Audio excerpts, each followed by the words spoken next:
everybody, and welcome. Hope everybody had a good week. Hope everybody is about to have a good weekend. This is the Grin and Guardian Gang. We are here to talk everything challenge coins.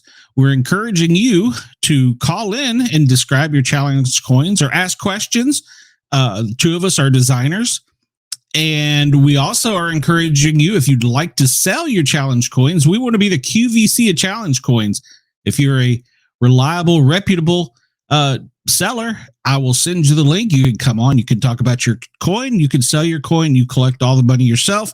We do not do any money collecting at all. That's all on you. That's your responsibility. So we encourage people to do that. In fact, that's what we want. Our podcast is shooting up in the charts. We're only on show number 4. We're not only helping public safety out, we're educating people, and we're having fun. So my other 2 shows, I will make a big announcement, but I'll go ahead and tell it here. We have just been picked up by a network outside of Washington, D.C., and we will have the potential of 1 million listeners for my other 2 shows. So I can't carry this show there yet, but I will be advertising it on those shows. And we're also on WDJY, which is in Atlanta, Georgia, on the FM dial 99.1. So we're moving up in the world. The Sport Cat podcasts are growing, and I couldn't do it without my team, both the Grin and Guardian team, the Misfits team, and everybody who helps me out at Paranormal, guys. Love and support. I appreciate everything you do. All right, without further ado, I've talked too much already. Let's bring some people in here. We've got Matt. Hello, Matt. How are you? Hold on, brother. Good day. And we got somewhere back here. I got Corey Chuck, but I only got one of the 2. So how are you? Hey, how are you? You still got the black screen of death? No, I'm good. We're good. Okay. All right. Well, we have. I have invited tonight Barry Furey. He was my 911 director in Knoxville, Tennessee. He's also been a fire chief up in the north. He's very well educated, and he's a challenge coin collector too. So we wanted him to come in and talk a little about 911. Challenge coins, just whatever. So here we go. Barry, welcome to the show. We're glad you're here. How are you? Doing well, sir. Doing well. So how are you? Not bad for an old man.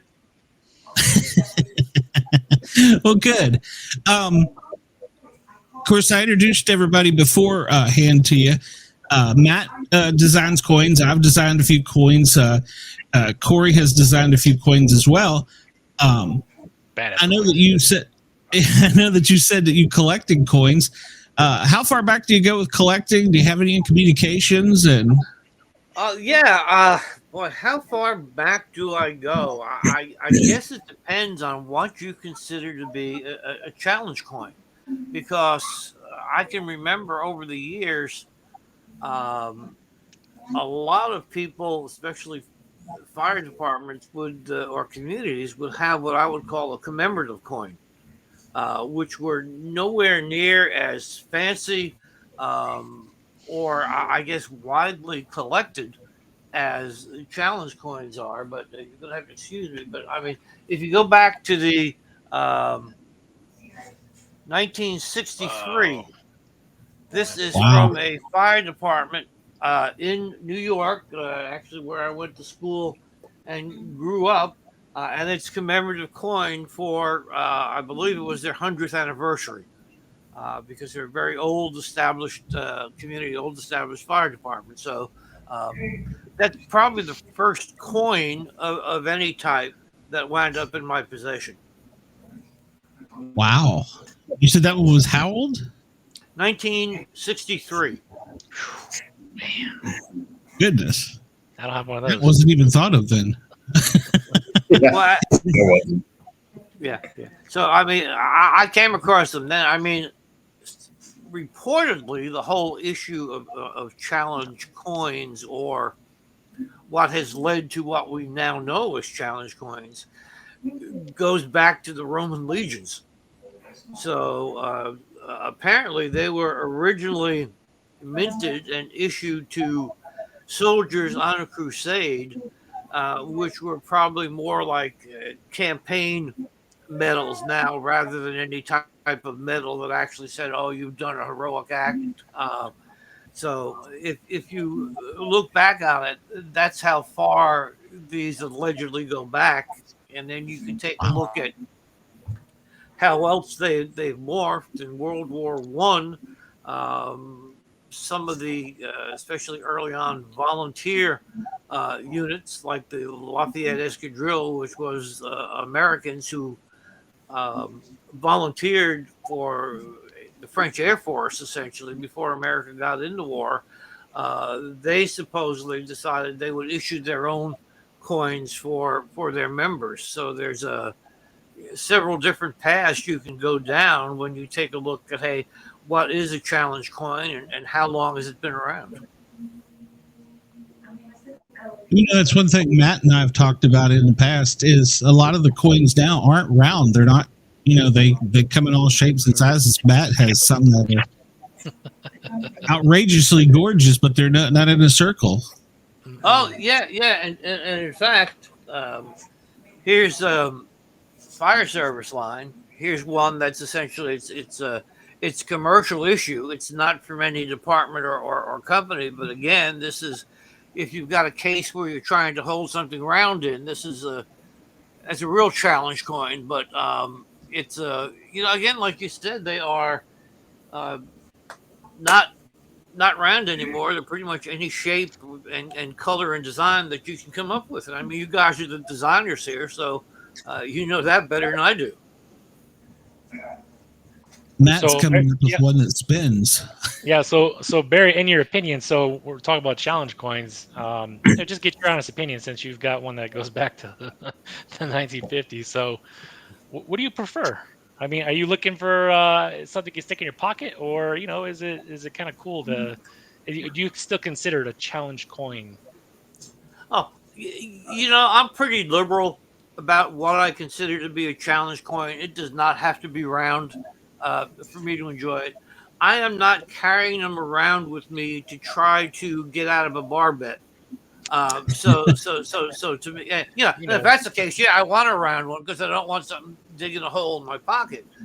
But no, I mean, if you're going to display it to me, wow, I've seen lots of nice round ones, but again, there's these oddball ones that I'm kind of like, well, that's different. That's pretty cool to look at. Yeah, especially when they're like in a, what is it, like a hat box they call them. They're all four sides, but it's still considered. Oh yeah. And I mean that's the other thing. Even on the round coins, okay, what's on the flip side? Or if you look at it like an old 45 record for that matter. All right, what's the A side and what's the B side? What do you think people are going to look at most? And what's the difference? Mm-hmm. Yeah, absolutely.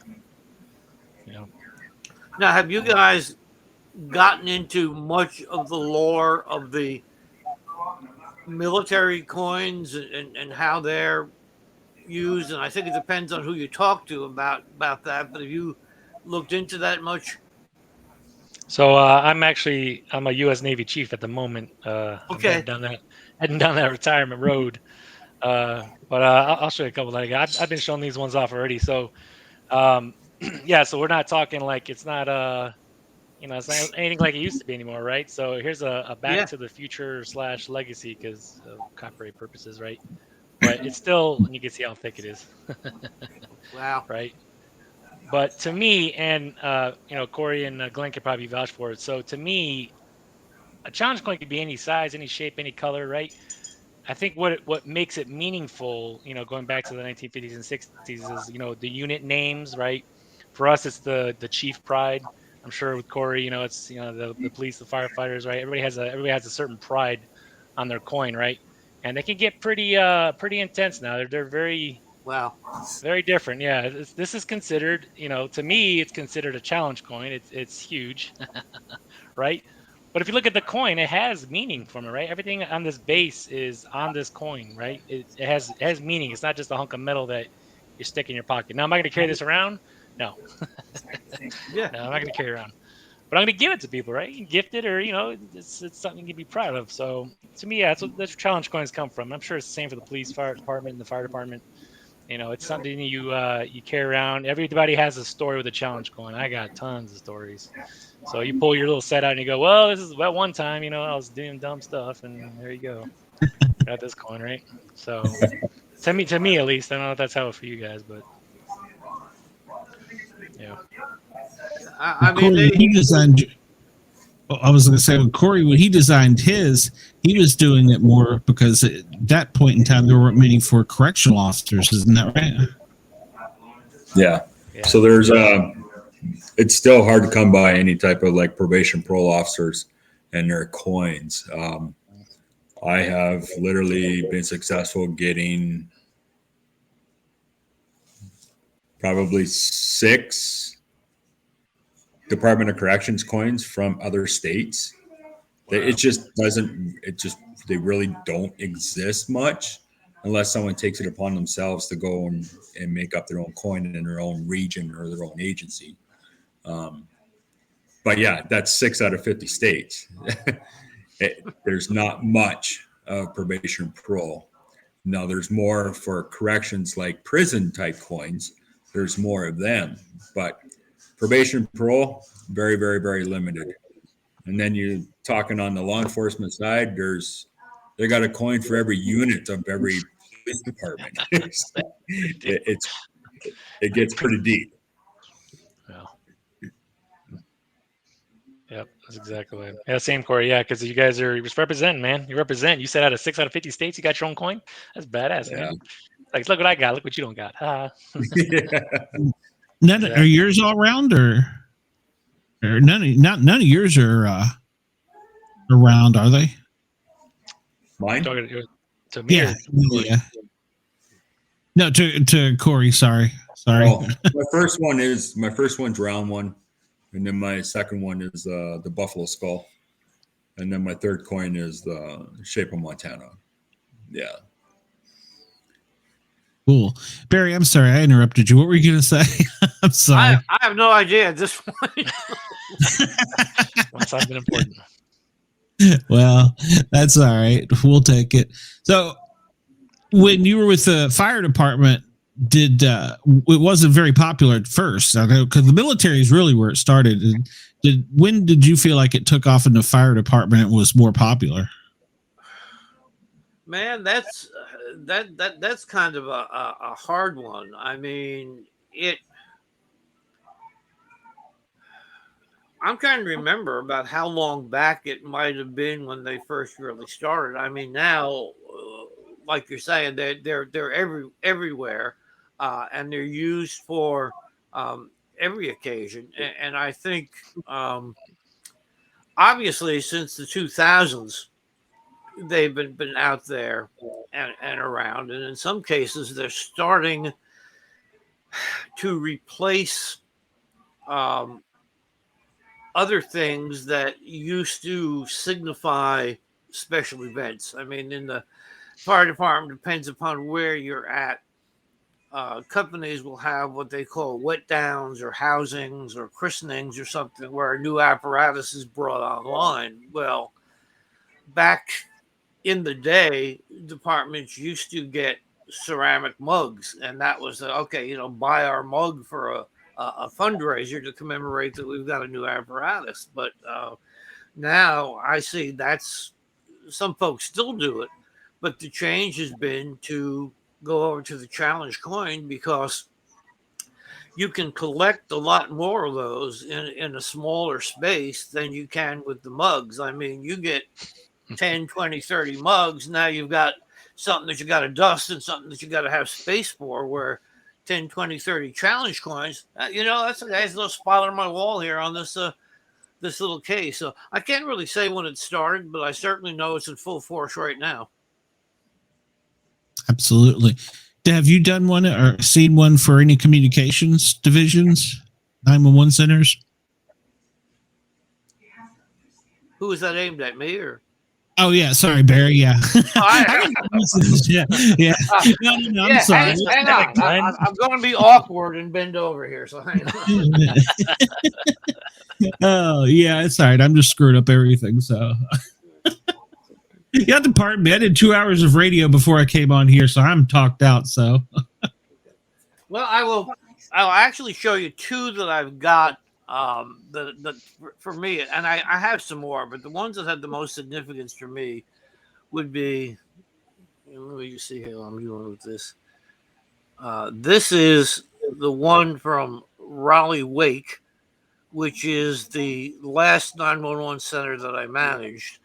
And we issued, and again, didn't normally issue that, but we did it for the 40th anniversary. I happened to be director at the time when the center had its 40th anniversary. And we issued that then. And the bottom line is, we gave it to some sort of like friends, but it was basically issued as a limited edition for the employees, for the folks who were there during the 40th anniversary. We made sure that everybody had a coin.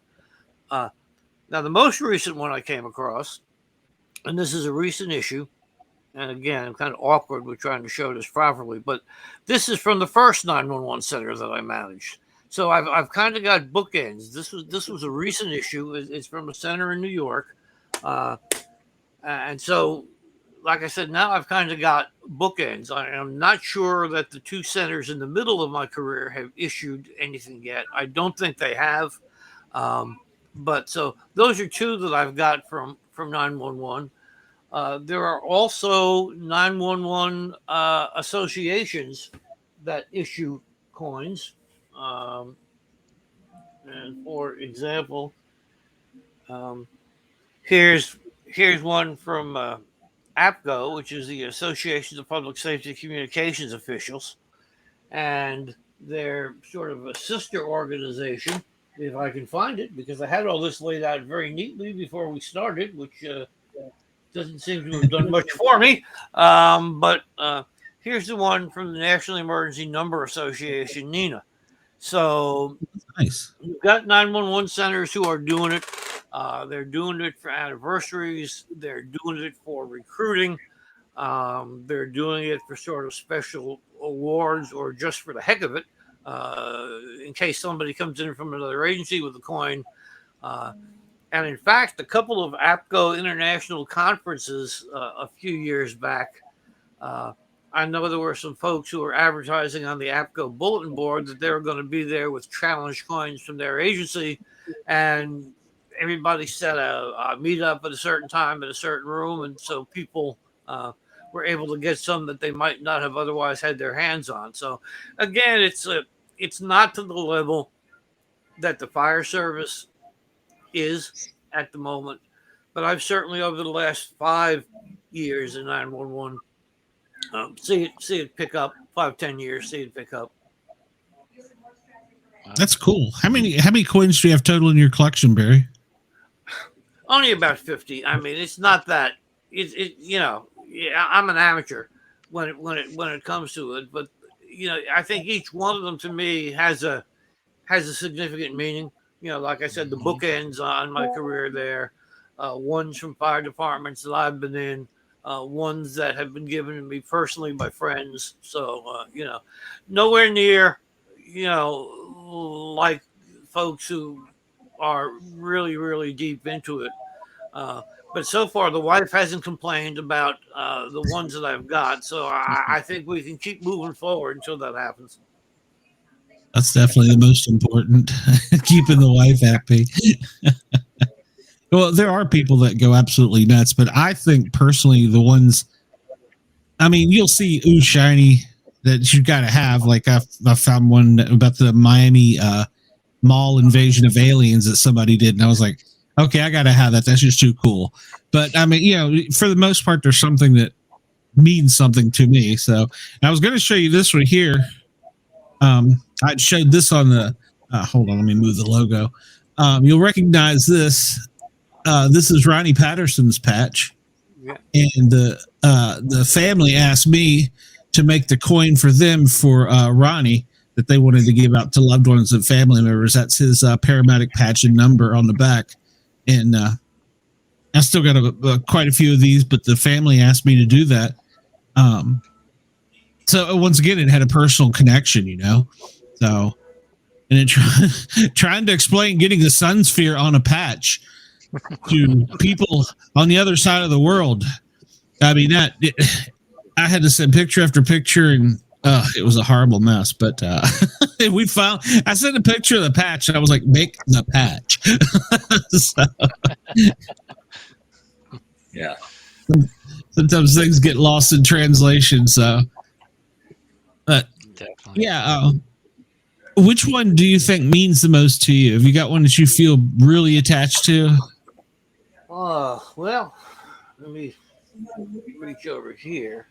And if I've got to pick one, this is fairly simple, but it's from the um, first fire department that I joined, um, where my father was also a member of that fire department for 65 years, actually.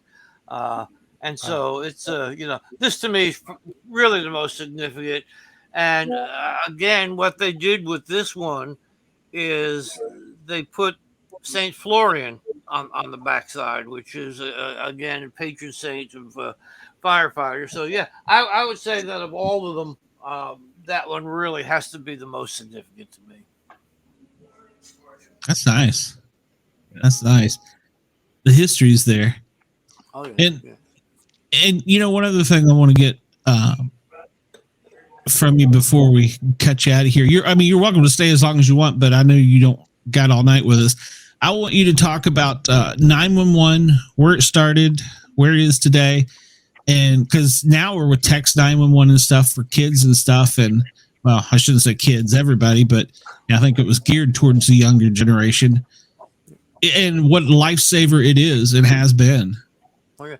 Well, thanks for the opportunity. Number one, for be here. Number two, to talk about 911.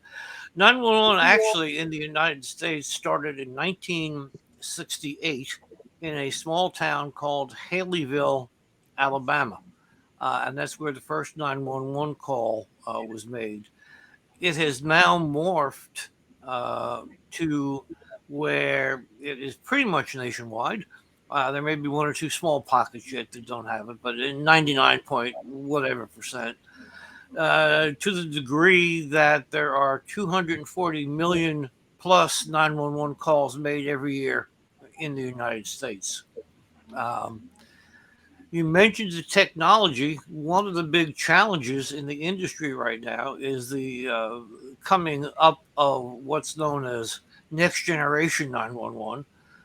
Because right now, to a large part, we're still operating with the same analog technology from the 1960s that we started with, and obviously, what constituted the telephone back then is not what constitutes the telephone right now. And as you mentioned, we're moving forward with text to 911, with JPEGs or still photos to 911, and also videos to 911. So that's in the future. The biggest problem with 911 now is staffing. Very, very critical. I think everybody sees it, staffing, in terms of their commercial experiences. You go to a store and there's no clerks. It's almost totally self checkout. You go to a restaurant and one of the dining rooms may be closed because they don't have any wait staff there. It's gotten to be just a significant crisis at 911. It was a recent survey nationwide that found that 82% of 911 centers nationwide were short staffed. That 82% of them were below their authorized level of staffing. And I know some folks whose centers are below 50% staff. And this Wow. is just how, yeah. Oh, wow. Glenn, I will tell you, and I'm not going to say where, but I called 911, and I'll tell you, if you work for 911, you hardly ever call 911 because you're kind of like, is that a big deal? No. But in any event, I called for what I figure was a drunk driver. And the phone rang for over 2.5 minutes before somebody answered. So Wow. like I say, can you imagine if you found your kid at the bottom of the pool, or somebody you knew was having a heart attack, or your house is on fire? 2.5 minutes, and it's not because somebody is slacking off or doesn't care about it. So that's really become a crisis. And in fact, I put a video up on YouTube about it, and I wish I had the URL to kind of end this conversation with, but I don't. But if you want to check 911 crisis and my name, you should be able to search it on YouTube. It gives some more of the facts and figures about what's going on, and you can take a look at it there. You kind of got the background here. That's crazy. I never realized it was that bad. I knew it was bad. Here in Atlanta, Georgia, you're called in and you get a voicemail, or not a voicemail, a voice computer that says your hold time will be X. And, and that's crazy. Like you said, 8 minutes in a house fire is critical, because in 8 minutes you can burn a house almost completely down now, with stuff that's in them. And so, it is crazy. But I didn't realize it was that bad. Wow. Yeah, it is really a life-threatening crisis. And it's been going on for years. I served on a committee that made a report about staffing issues in Boston, 2000. So that's like 23, 24 years ago. Now we've been dealing with it, and it gets worse every year. And you talked about the fire.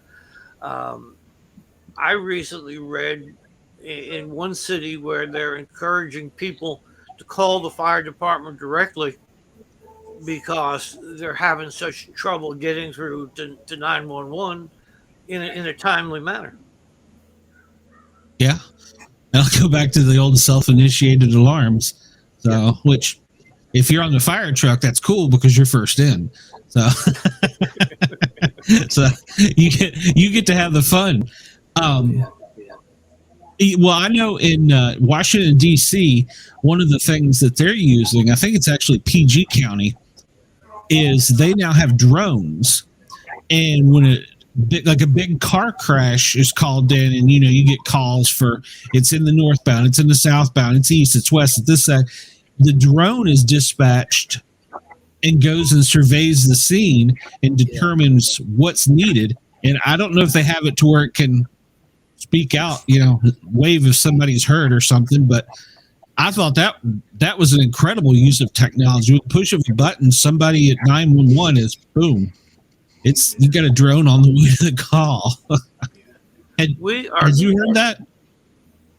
Yeah, I mean, we are going to have to start embracing AI in the 911 industry. I'll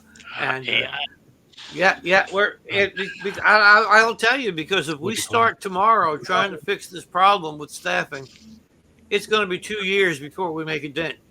You got to recruit people, you got to screen people, you got to hire people, you got to train people. I'll tell you, number one, you can use it, at least the way I look at it, you can use it on your non-emergency calls to get them off of a human being, to free that human being up to deal with somebody in crisis. And the other thing we have to start doing is using things like Google Translate directly hooked into the 911 system, because there is a significant issue with delays in third-party interpretations, because they're facing the same thing in terms of they can't get anybody to work there either. And so everybody I talk to says that their translation time is increasingly going up. And then if you've got Spanish is, you can usually find somebody who can speak Spanish, but some of the odd languages you get, I've managed 911 centers in communities, 3 communities that had large universities: University of Illinois, University of Tennessee, NC State University. And the diversity of languages and dialects that you get just because of that. Um, it's it's a lot more than Spanish. No kidding. Well, I know on my phone, it has, you can set it up to where you hit the buttons in a certain combination and it will automatically record, I think, a minute of video. It'll start snapping pictures. It'll notify like 3 people of your contacts and it'll call 911 and give you your exact latitude and longitude. That is incredible. Especially, I mean, you know, somebody being kidnapped or something. That is incredible. I mean, there's a lot of stuff out there. We just have to start using it and, you know, start realizing that this isn't your grandfather's 911. We've got to stop, instead of looking back how we've done things for the past 50 years, and start looking ahead about what's going to work now, because what we're doing is not working. Mm-hmm. Yeah, and you can't just throw people at it like you said, because it takes too long to train them. I have a friend. He brought me into. They have a center it's a small town inside of Atlanta, but they have cameras on pretty much every street corner, tops of poles and stuff. And a lot of people think, oh, well, you're just answering the phone and all this. Well, one of the cameras is located at a major intersection, and it's, when I went into the center, it was the size of a wall. I mean, it was the video feed was, and he had an operator there. They're not calling them 911 operators, but because of what they do, it's a total separate division. Police handles it, but a woman and a child were run over right there in, full size living color in front of him, and he couldn't deal with that. So, with that technology as well, you're seeing stuff in real time in some cases, and the people part, you can't train somebody for that. It's one of my favorite questions when I go out and teach to the 911 telecommunicators is, how are you going to, and they're all, like you say, I wouldn't say all, but a lot of people are like, oh my God, I don't want to be seeing that, this and that. I asked them, what are they going to do when the video becomes two-way? And they're like, well, what do you mean two-way? I'm like, nobody ever said it wasn't going to. It'll start out one way, and then people are going to want to see who they're talking to. I mean, and this right now is a perfect example. This is an entirely different interaction than it would be if we were just, I was watching you or you were watching me, but we weren't watching each other. That's true. I hadn't thought about that. About FaceTime for 911. Yeah. Well, yeah, and why not? One of the reasons I think that text to 911 has not caught on as quickly as I would have suspected is that people would rather hear a voice than text.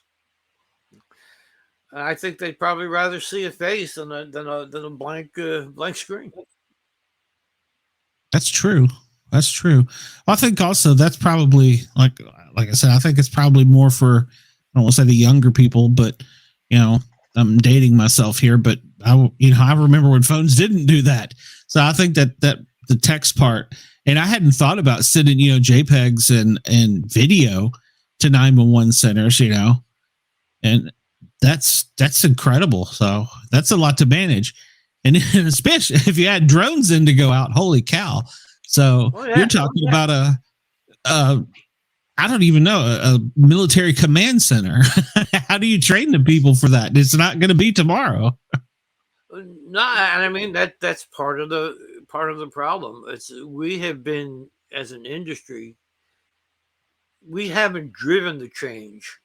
We've been driven by the change, and I don't see the technology is gonna slow down at all. I mean, I've been in this in public safety for over 50 years now, and I think I've seen more change in the last 10 years than I did in the first 40. total, and it's not stopping. And and I don't think it should stop. I think it's great, but we get ourselves caught flat-footed trying to keep up. I mean, I tell people I've been involved in this industry, BC and AD. BC is before cellular, and AD is after digital. Okay, and it was an overnight change in the way we treated the world, and the world treated us. Cell phones, great. Back in the old days, if you were gotten a wreck on the interstate or needed help somewhere way out in the boondocks, you were waiting for somebody to come along to find you. Okay. Now it's right away. But unfortunately, 700 people now all see you at once and call 911. And so it's gone from no calls to too many calls. Yeah. Wasn't that 9/11 with the towers and everything? Didn't the 911 centers basically, they were so overwhelmed they practically had to shut down, and the phone lines were all jammed too? I mean, the phone lines pretty much got shut down just through volume and I think potentially some damage. But there is a whole situation in that protocol told the dispatchers there to tell the people to shelter in place in a lot of cases. And they were kind of between a rock and a hard place. Sheltering in place in the World Trade Center was not the way to go. Of course, trying to get out of the World Trade Center when you couldn't get out wasn't the way to go either. So again, that's kind of between a rock and a hard place in some of these cases. Who trained for that? Nobody. That's true. That's true. And I know one thing I've noticed, unfortunately, we do talk about some of the bad stuff, the school shootings. Now you have the kids with the phones, and they're either tweeting it out, FaceTiming it out, live streaming it on some platform, but they're also calling 911 with the same information. What kind of information do you give a kid that's being shot at? Whew. Yeah. Well, you mentioned earlier about an agency having a lot of street cameras, et cetera, et cetera, et cetera. I have always been a proponent for tying in any kind of camera system that's out there to 911, but especially cameras in schools. If you have a school that's got a camera in it and you've got an incident in that school, if you can gain access to that school's camera system from 911 and port the videos of exactly what's going on to the first responders, they can actually see at the scene, okay, where is the shooter? What's the shooter look like? Is there some way we can get in without him or her seeing us? And so to me, we need to develop more partnerships with technology to at least let us get the benefits. I mean, if you're an officer responding to a school shooting, wouldn't you love to be able to have a view of the inside of that school and see what's going on? And it's simple. It's not rocket science. Yeah, it's like a map. Yeah, essentially. Yeah. One of my buddies works for Fairfax County Fire Department up in Northern Virginia area, and he just got promoted up to the rank of captain. And he says when he gets in his engine or ladder, depending on what he's working, or tower, it's like getting in a command center. He's got the 911 CAD dispatch over here. He's got another screen telling him exactly what his driver's doing, how hard he's pressing the brakes, how far the tilt angle of the truck, the speed, the stop. He's got all that at one screen. Another screen, he's got pictures of cameras on the way to, and in a smaller window, if there's a camera for, like, if it's a wreck at an intersection, there's a picture there. And then he has Waze GPS or something to that extent. Yeah. that gives him the way and turns the lights on and off. And if he actually deviates from the course, he gets written up unless he can give a logistical explanation. He said at 3:00 in the morning, your century is all totally overwhelmed. And then, of course, I know you've rode seat. Once you jump out of the seat, you've got another million commands to make. So, wow, it's a lot for us today. Yeah, I mean, you talk about almost sensory overload, and I've heard a lot of complaints about that. It's an interesting case going on right now, and I wish I could remember where it was. Two officers responded to a call and were killed. The dispatchers apparently knew that this guy was a threat. They actually sent it by the CAD system to the mobile data terminal in the car, and the family of at least one of the deceased officers is complaining that they didn't give it out over voice. Maybe he was at a car, maybe he didn't see that. So that's a very interesting case, and that's going on right now. And I wish I could remember where, but again, there's two sides to the sword of technology. Yeah, you can have too much information. That's like, well, what about the drones? They get on scene and they determine that it's a tanker overturned, it's leaking fuel, and you need a full hazmat response and stuff. And you were just sitting on an engine on a wreck.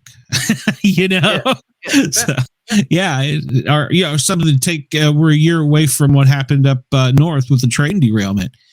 Take that for instance. So, I think that might have been handled in a total cluster way from what I've heard, but I don't know. I think they were overwhelmed, to be honest. I don't think their department was ready for anything like that. Well, if you take a look at the history of disasters, they are not always in the big city. I mean, the Connecticut school shooting. Okay, small, not a big city at all. In fact, a lot of the shootings or hazmat material incidents that you're talking about are in fairly small and sometimes isolated communities. Yeah. Well, my son moved to Vermont, and it's volunteer EMS up there, volunteer fire. I'm 55 years old, and I'd never heard of volunteer EMS. Never once. It's where I came from, and in fact, some of it is still volunteer EMS where I came from. They have paid paramedic service, but they run BLS, and in fact, some of the volunteers actually do run ALS along with the paid paramedics. Wow. Wow.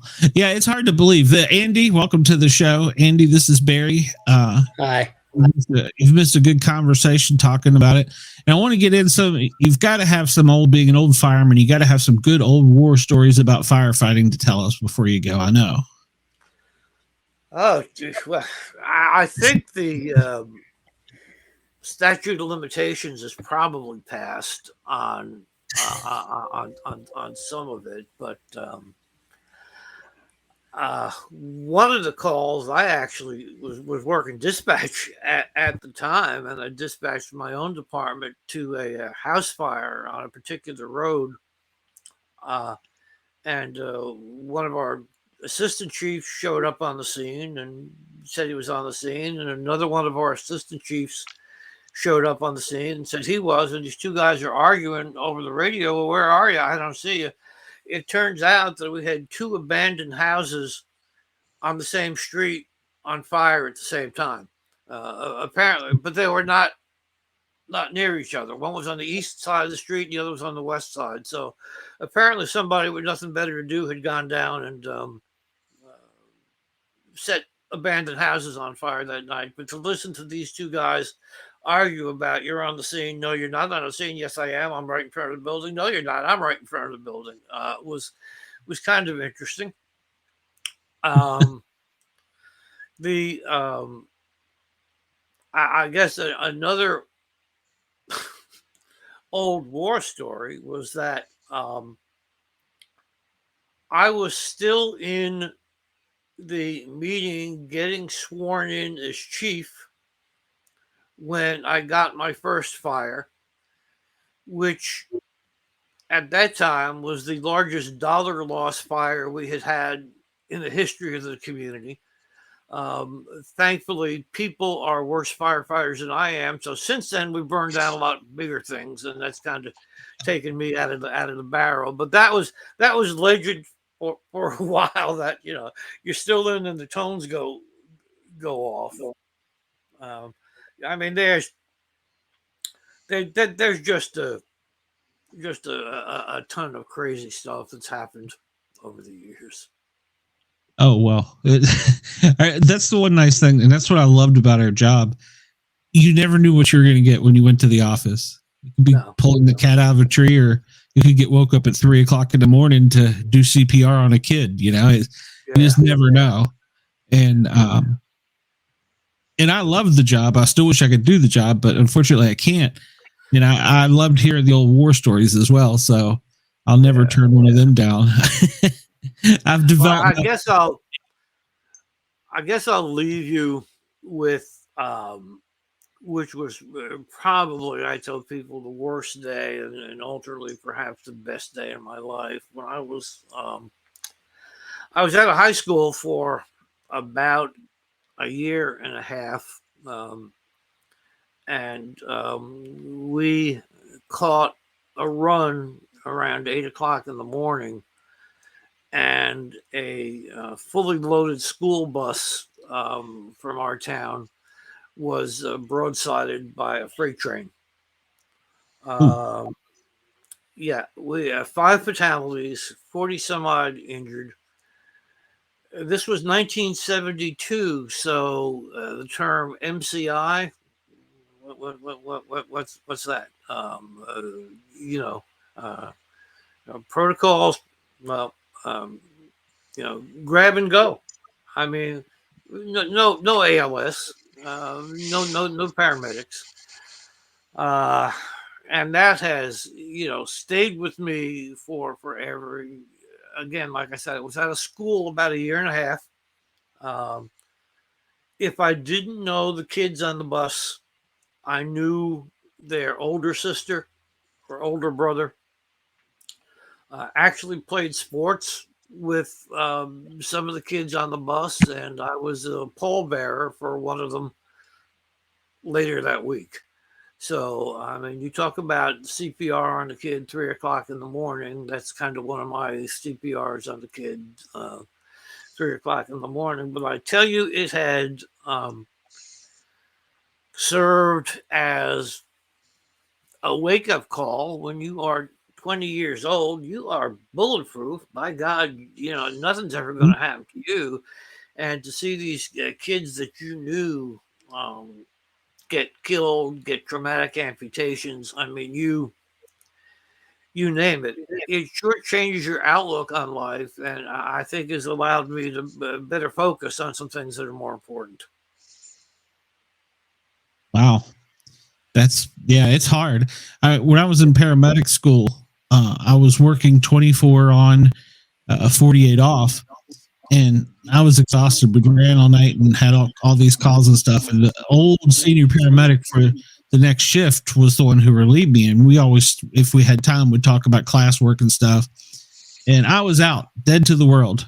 He come in and it was a hardwood floor in the bedroom. He come into the bedroom and took the old metal clipboard and slammed it down on the floor as loud as he could. And I sat up, like scared the hell out of me. He looked me right in the eye. He says, What's the pediatric dose for epinephrine? Quick, now. I'm like, what? Huh? He goes, you just killed the kid. And it was kind of a harsh reality, but he was right. That was a simple answer too, by the way, but my brain wasn't registering. Yeah, he didn't ask me something like some off the wall drug, but and his point was, you never know. They could come to your door. And like you said, now they're talking about, to bring it back full circle, going to calling the local fire station. Yeah. I know I've had people drive up to the fire station One of the Oh, worst things I ever saw was in the parking lot of the fire station. Somebody pulled up and says, I'm not quite feeling well. I think I need to be looked at. I was on the way home, but I just wanted to swing in here and get my blood pressure checked. And I was like, oh, hey, yeah, you're going to die. Yeah. Let's get you to the hospital, So, yeah. Barry, you're also an author of a book, and you also are in publications. Tell us about that before you go, and if you have any last-minute advice, especially to the younger generation. That's what I'm hoping to attract here. Okay. Well, they got to be younger than me, so let's start with that. I'm right behind you. Yeah, I'm here to make you look young, Glenn. That's the way it works. My book is Managing 911 365 days a year. It's on Amazon. It is a story for every day based upon my experience over 50 plus years in different challenges that managers in basically every aspect of life have to face that aren't in any of the textbooks. Dealing with people, dealing with technology, dealing with life. So again, that's on Amazon. Some parting words for the younger people. I don't know that there are many, if any, more honorable or fulfilling civilian jobs than there are in public safety. It's as they say, it's a dirty job, but somebody's got to do it, and somebody has to do it. If you are looking to get rich, run like hell in the other direction, because that ain't ever going to happen here. But if you're going to want to get rich in experience and friendship and satisfaction, and to develop a warped sense of humor on the way, I guess, public safety is the way to go. You never know what you're going to run into the next day, and 99.9% of the time you help. So I don't know that anything can be more gratifying, even after 50 some odd years than that. Very true. Very true. Matt, Corey, Chuck, I've done all the talking here. Andy, anybody got a question for him before I cut him loose? I appreciate your time, appreciate your knowledge, and your stories are touching, to say the least. And you were talking about a bus with kids. We had a bus accident in 2018 in a rural, small town in Saskatchewan, Canada. It was the bus was full of high school hockey players, and a truck driver driving an 18-wheeler failed to stop at a stop sign. Broadsided that bus, killed 16 hockey players and a couple parents and a coach, and injuring 13 more. Very, very devastating. And the town has a population of maybe 2,000 people, and they were going to a tournament in the middle of winter. Actually, it wasn't winter; it was in April, but there was a lot of snow on the ground. But yeah, it can happen anywhere. It can happen anytime. And 911, it's a lifesaver, and it's a lifesaver for everyone. Being as rural as they were, it took some time to get the cops and EMS and Mercy Flight to that particular spot to provide any type of medical necessities that needed to be done. the thing that we had going for us, even though we were a small community, uh, our jurisdictions were also small in terms of land area. And so help was really, really close by. Now, back in the day, we handled it with 3 fire departments and a number of ambulance corps because that's where the need was in transport. And again, the railroad bed had over the years gone from 3 tracks down to 1 when the importance of the rail in the region went down. That gave us basically a roadway right past the accident scene, and whoever decided to set up an immediate protocol that the ambulances enter on the north side and exit on the south, that simple decision probably saved, I can't tell you how many lives, because we were able to clear the scene of victims in 45 minutes. We had 40 some odd living casualties. Yeah. It's devastating hearing those stories. Shit can happen in the blink of an eye, and it's worst case scenario. And talking about volunteer EMS, there's volunteer EMS up there as well. Being rural Montana, where we live, we have volunteer EMS 20 miles from our doorstep in these small communities, 20 miles away. They're all volunteers. And it's crazy.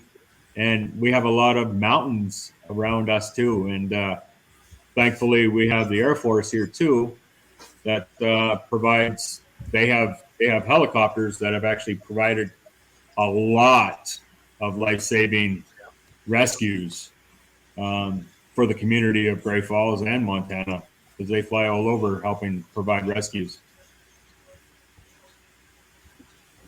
And just to 911, here's a little bit of tidbit of information if you guys didn't know. If you were to fall down a cliff and you're alone and all you have is your cell phone, take your SIMS card out of your cell phone. When you go and try and call 911 or they try and locate you, your SIMS card, if it's being in your phone, will contact to the reaches cell tower that you're the carrier of. If you take your SIMS card out of your cell phone, it reaches the very closest cell tower that you're at. Doesn't matter what carrier it's at. But what if you have an eSIM? Yeah, I don't think I have a SIM card. Don't know what's up. Corey, killing me. Get screwed. I'm gonna die. No, we got the emergency SOS. I listen to Fairfax County a lot, and I hear, I thought they had to get permission from all the carriers or whatever. I hear them saying now they're pinging it and they're getting like exact locations. Is that, Barry, do they have to get permission to do that, to use that GPS latitude, longitude like PD? Or you know, things change from state to state in terms of 911 regulations. I mean, that's what I always say. You know, Nina says, one nation, one number, and I had legislated 50 different ways and managed over 5,000. But what's happening now, again, are a lot of there's some companies out there that are vastly improving the standard location technology, where you can almost literally follow somebody walking through their yard with it. So I mean, there's a lot of things going on, and I would really, like I said, state to state it changes, and I would really have to take a look. But again, when somebody says ping, They may mean something completely different than what it means to you and I. I mean, on a cell call, there's the ability to what we would call rebid the location, and that is it's almost essentially like a ping. So again, it depends on how they're using the terminology, I suspect. Okay. All right. Yeah, I've heard of people down in Great Falls will fall off of the cliff, trying to get that great picture, and they don't know where they're at, and they'll use their phone to get their exact location, and they will literally walk the responders into them. So I think it's cool. So, Matt, Andy, you got any questions before I let him go? He's a wealth of knowledge. Not that I can think of now. And I appreciate him coming in. But gentlemen, it's great to meet you all. Maybe I'll be back at some point and tell some more stories. There and you listen to more stories, because I love that more than telling. So I'd love to hear some of yours too. Very good. And hey, if you decide to make a challenge coin for any of your departments, let us know. We'll hook you up. So. All right, great. Got you. All right. All right, Barry. Thanks again. Yeah, we'll have you back sometime. I appreciate everything you do. All right. Good night, guys. All right, bye-bye. See ya. Wow, that was a great little interview there, and it got, I think, a lot of information. I didn't know some of that stuff. And like you're always talking, Matt, AI. I never thought about just FaceTime. Yeah, and that's it's actually what he's talking about, Glenn. That's kind of already there already. I don't want to get too techie on you, but there's these things called API controls where you can basically make the AI be your secretary, if you will. So say you get a website, right, and you want to like have like the standard questions that someone asks you, right? Like, oh, how much does this cost, or where can I go to get this? Or they actually have said prompts that will help you, navigate to that. So that'd be something cool to have for 911, because the AI can also do, like he said, people have this different dialects of Spanish, right? So, someone's screaming on the phone trying to get help, and the other person can't understand them. It'd be faster, if you can, get the right information out there. That's true. But are we giving them too much information, as Musk says? Well, like I said, when we were talking about backstage with AI, right? Because we definitely should do a show just on AI. I could talk about AI all day long, but it is definitely coming up there. It's coming up fast. And since we're talking about challenge coins, I sent you guys in our group chat, some AI generated alien coins, right? It's amazing because it's, like I was telling you guys, you weren't here, Andy, but we were talking about how the AI is working now, rather than what it could be working like in 10 to 20 years from now. A lot of people think the AI is actually sitting in a basement, it's a bunch of servers or something, like an IBM machine or something, just thinking of all this stuff to do. But it's not the case. It's not entirely like that right now. If you dig deeper into it, it's mostly just right now reaching out, grabbing things off the internet, right? Usually I think Bing's one of their favorite ones right now. And for example, like say there's one of them is called DALL-E, DALL Tech E, and it's an image generator for AI. There's one that I use, and it's not really drawing it for you or painting a picture. It's more like taking pictures from the internet and interpreting it in a way to give you a product at the end when it spits it out. That makes sense. Yeah. So I think I did one of like it was like Davy Jones' locker at the bottom of the ocean with the Kraken in the background, right? Something cool.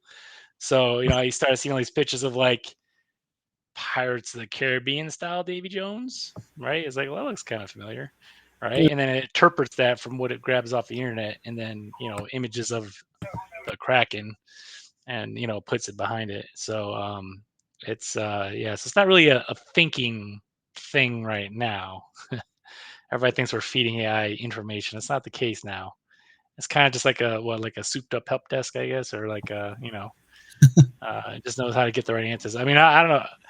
I don't know about you guys. I've been doing taxes in this thing, and all kind of stuff is helping. Don't be giving any personal information, but it's definitely there. The right reason to have it is there because it does help, increasingly a lot. Did you guys hear about the what is it, the McDonald's? I forgot which country it's in. The McDonald's is ran completely by computers, by machines. No. Yeah, I did hear that. Flipping burgers and everything. It's all just ran by machines, right? You just go in and walk up to the machine and tell you what order you want, and then all these robotic hands are making your meal. So yeah, it's pretty crazy where we are in the world when it comes to technology, and AI is just another crest of the surface that we're breaking right now when it comes to expand that technology. But at the same time, when we talk about that situation, and a lot of people probably gonna be out of jobs, right? Because AI could technically replace all that stuff. So True. Definitely need to be careful. Definitely need to be careful. He could probably replace Glenn right now talking on the radio. It'd be a virtual Glenn talking about challenge coins. You never know. Probably be smarter and sexier. Funny looking. Yeah, but yeah, it's an interesting topic. I hope probably one day we'll integrate that on there. But in the sake of talking about challenge coins, yeah, I use AI to, people feel like you're cheating. You're taking shortcuts, right? Like, oh, what is that? Like, you totally made that with AI. I was like, yeah. But, I asked the AI, like, okay, I have an idea for a coin. Like, okay, so it's traditional, it's round, it's gold. And, it has to be Navy Chief inspired because I'm a Navy Chief, right? Mm-hmm. Go, give me your ideas. And it just starts spitting them out, right? And the good thing about it is you can curse at it, yell at it, do what you want. It's just going to keep giving you answers no matter what you tell it. So I have a horror story with that. I was having a Corey moment with my brand new phone and trying to get Google set up and need to turn it off. Judge you at all, Corey. This was back, I don't know, 5-6 years ago. So not long ago. And I am like cussing it. And I was to the point, Google, you mother. And yeah. And you know what Google did? Google texted my mom at 2:00 in the morning, one word, fucker. Yeah, that's real quick. Wow. So Google doesn't have a sense of humor, does have a sense of humor. I was like, bastard. You just gotta watch what sites you go on, right? Yeah, right. What was the one with the? Do you guys hear about the Alexa one? So people be sleeping at night, right? And you got your Alexa set up in your room or somewhere, and it would just start talking like in the middle of the night. I mean, I don't know about you guys, but if someone's talking in the middle of the night, I'd be like, "What? What are you talking about right now?" Shots fired. Your package wasn't delivered today. What? What? It's 3 a.m. I don't care about that right now. Like, oh yeah, it's been some. I guess they got the kinks and the bugs, but we don't want to know what Chuck says. What I do want to know is, did you finish that gigantic steak? Oh yeah. Hell yeah! I feel like I ate a baby. Wow. Yeah, it was what? He had 5 pounder? I don't know. It was huge. I ordered just a regular one, and I come back. That's a regular one? To the table.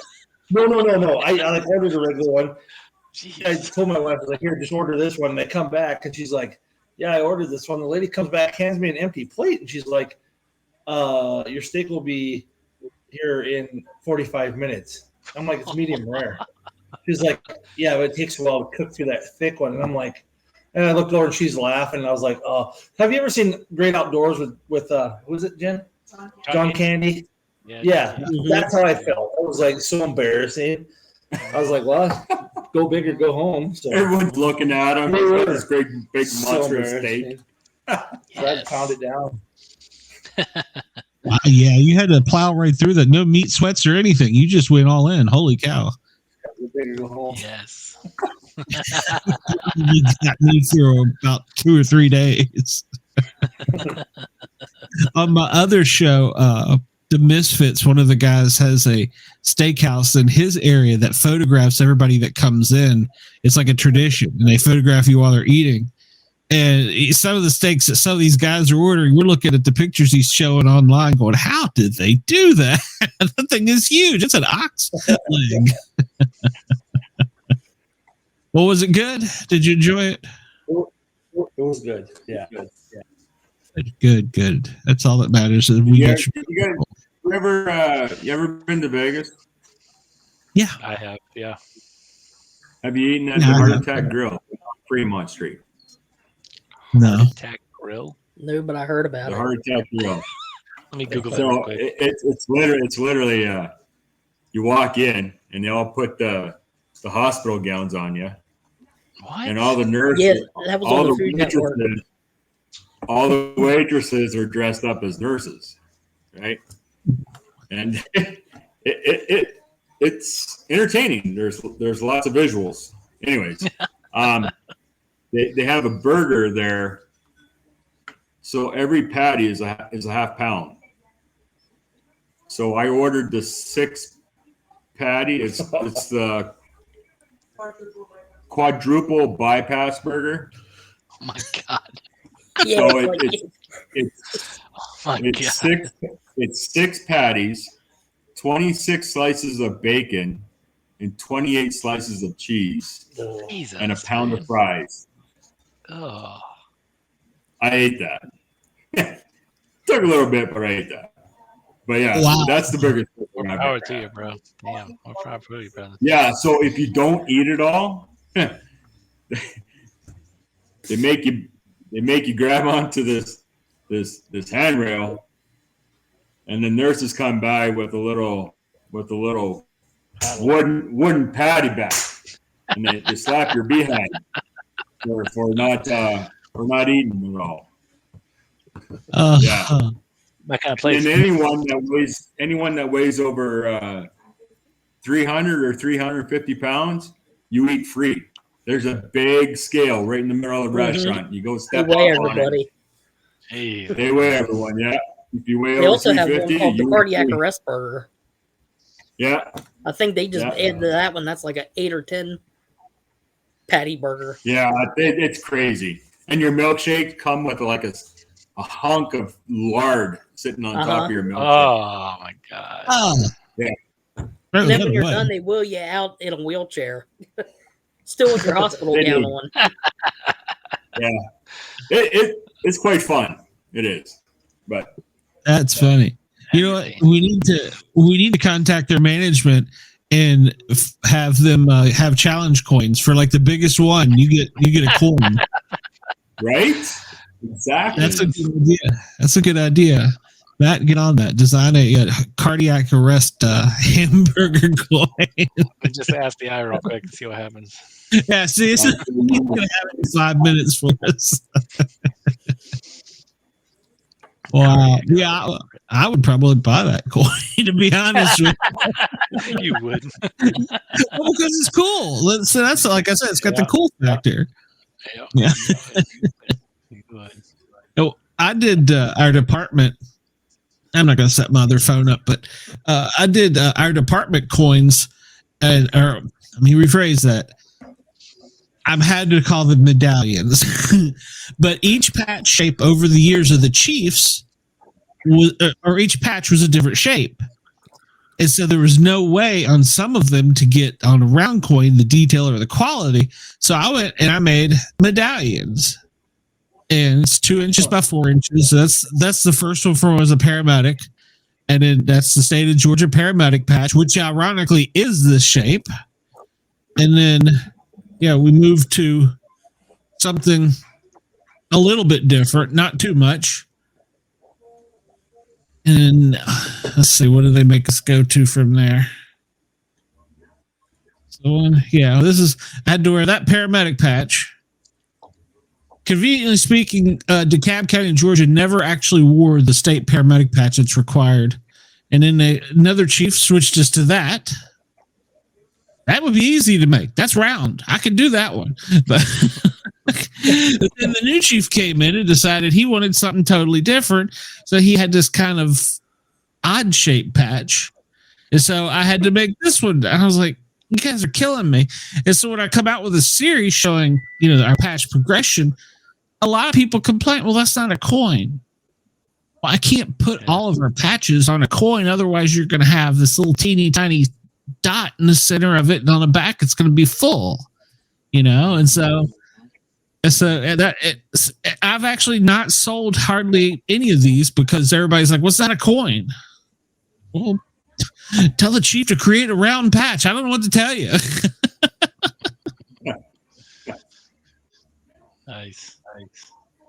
Yeah, it's interesting. Anybody wants to call in, by the way, 1-888-88-YERGZ. I should have said that earlier if you had any questions for Barry.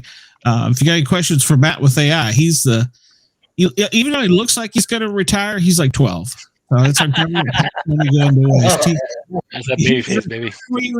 He's recruited when he was 8. He's worked his way off the computer line. So. Well, technically, it's not really retiring. It's more of hurry up and wait until you can actually retire. It's just, they get you at the reserves over there. They don't really get to retire. That's what I was going to ask, especially with us potentially going to war. Don't you have to stay for so many years? As like you say, I'm punching out, but they're like, for 6 years we still got your ass. No, it's and I've talked about it. They've heard it about activating the reserves, and activating. You guys ever did your SSI in high school when you guys had to register for the selective service?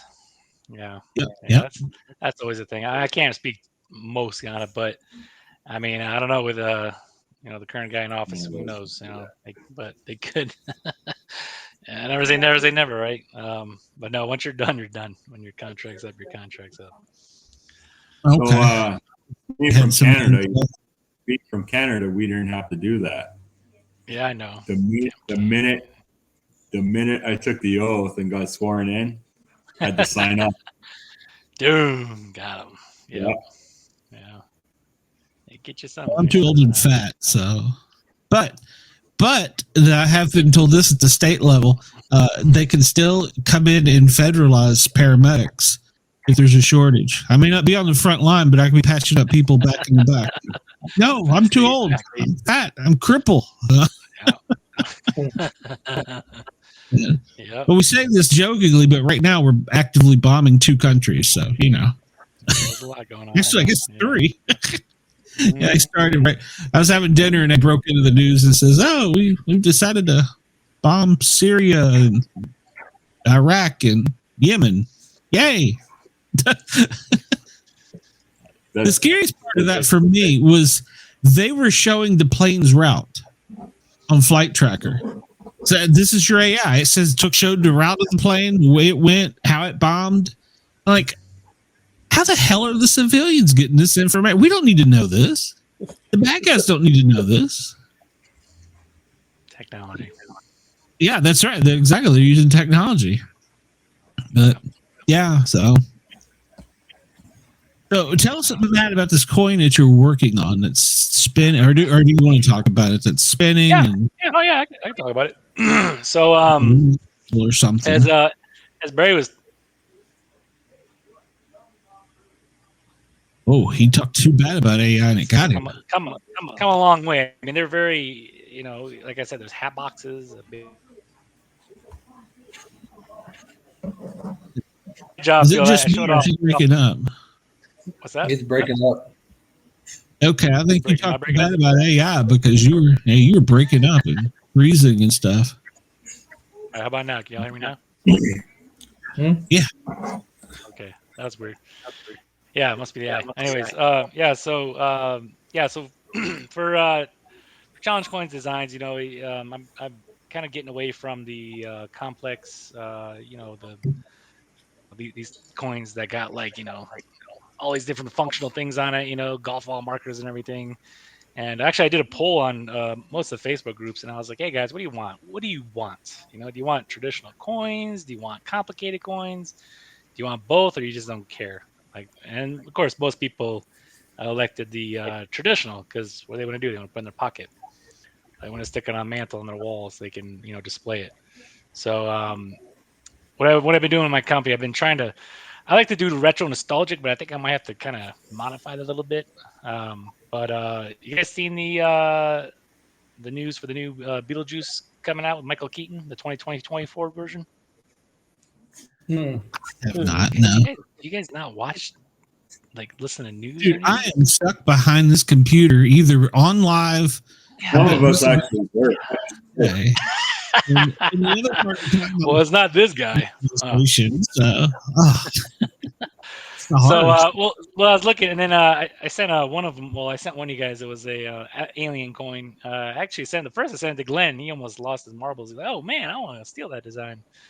And I was like, "Well, you can," but then I was like, "Well, I guess I could, change it to something else." So, let me see. I don't know if I can share it on here. Let me see. I don't know if Space Force has anything, but I've never seen any Space Force coins. It'd be funny because if there was any Space Force, it'd probably be like, aren't they using like the Star Trek logo on their stuff? Mm-hmm. I actually think have you guys seen their flag? Have you seen like their actual flag they got? Yeah, I think they stole it from Star Trek. Yeah, that's part of it. I literally think it was from Star Trek because there's no other way, bro. Like, I mean, it's cool, but yeah, I think they jacked it from Star Trek. They totally did. Yeah, they totally jacked it from Star Trek. But actually, have you seen the Steve Carell show, Space Force? You guys watch it at all? Oh yes, I did see that. That was hilarious. I've really only watched season 1, so I haven't really got a chance to look at it. But it's basically them just like ratting on the Space Force. Oh yeah, he has all those. One guy has all the medals and stuff. His jacket hardly held up. Yeah, that was great. Yeah, he's. And they were like, "Oh, it's not like somebody below Coast Guard." I was like, "Oh, slap." Yeah. So my camera's being dumb. My computer's being dumb, but I'll see if I can get it kind of up on here. You guys kind of see it? Let me turn my blur off here. Sorry, I got a messy house. I don't want to show the world all my messiness. Let's see here. Am I still coming in horrible? You guys can hear me now. You're good. I'm good. Okay, there we go. Is that a little better? Can you guys see now? Mm-hmm. So this is just the design that works, right? It's one I showed Glenn a while ago. You can't really see it too well, but if you look at it, it's alien coin, right? Because why not? Because aliens are cool, right? So the top one is the alien with like the world like blown up, and he's just chilling. In his eyes, you can see the reflection of the Earth. And then on the reverse side, it's like an astronaut dude who's just chilling, and then he's seeing the world pretty much blown up. So it's kind of like a mirror type kind of a coin, right? So that's just something I'm working on, something like that. But when it comes to designs, like you just gotta like, I don't know. Wait, Glenn, how long did it take you to make a challenge coin? Before you, about 3 or 4 weeks. Mm-hmm. What did you use to edit? Well, it depends. If calling them out. It depends. I would use either a phone program to draw, or a couple different Windows programs, because up until recently, in order to acquire certain images, you had to eliminate the background. I was having to do it manually, but now I've found, thank you, AI, a way of doing it. Like, if, for instance, I like this idea. I wanted your skull or alien head. I could just put that picture in the program now, and it would just zap everything else out but that, or whatever you tell it. So that was a lifesaver. But before that, a lot of hand drawing. I even went and got, I have. It's a upright mouse, so I can draw straighter lines and stuff. So I was drawing some of them, but nowhere near the quality of work you're turning out. And I hate to say that because I sell challenge coins, but hey, if I got to bind though, I know you'd help me out. But still, that coin is incredible. That beats the Miami one. Actually, you've seen the Miami one, haven't you? Yeah. So you put it back up. So pull it back up again, Glenn. So how much of this coin do you think is AI generated? Take a guess. Yes. Knowing you, 95%. Close. Yeah. mostly. So if you look at it, right, the alien face, that was a vector graphic off the internet, but the world and the star, everything behind the alien is all AI generated. The text, that was me. I put that in there. But the guy, the old man in here with the aviators, was all generated through AI. So I'm trying to log in now to show you guys. Let's see, man. See if I can log in. I can actually do like a live demo of this thing actually in action. You can actually see what it what it does. It's pretty cool. Let's see. Maybe not.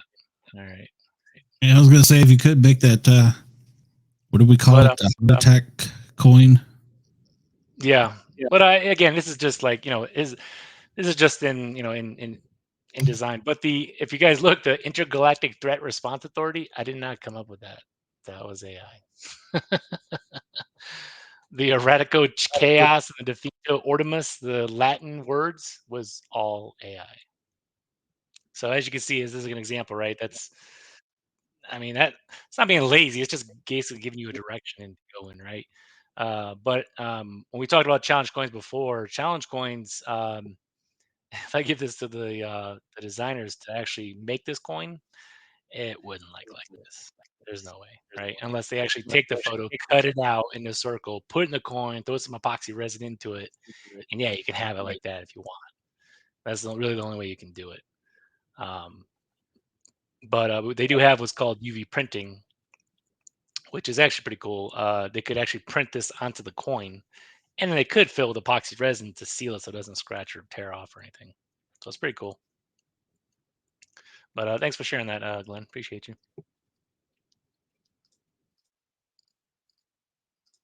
Yeah, no problem. I was trying to find the screen. I don't know where it went, but I was going to zoom in on it again, but I couldn't find the screen. Nice. Lost control of my computer. I know, right? Yeah, I wanted to tell you guys last week when my internet went out and you guys took over the show and did, I don't know, what you do, 25-ish minutes of it afterwards without me. I was able to splice it all together and put out a whole show, and you all did a great job without me. Thank you. When my internet died, I appreciate it. We kept it going for you. Don't worry. Yeah, and you were funny. I mean, you were great.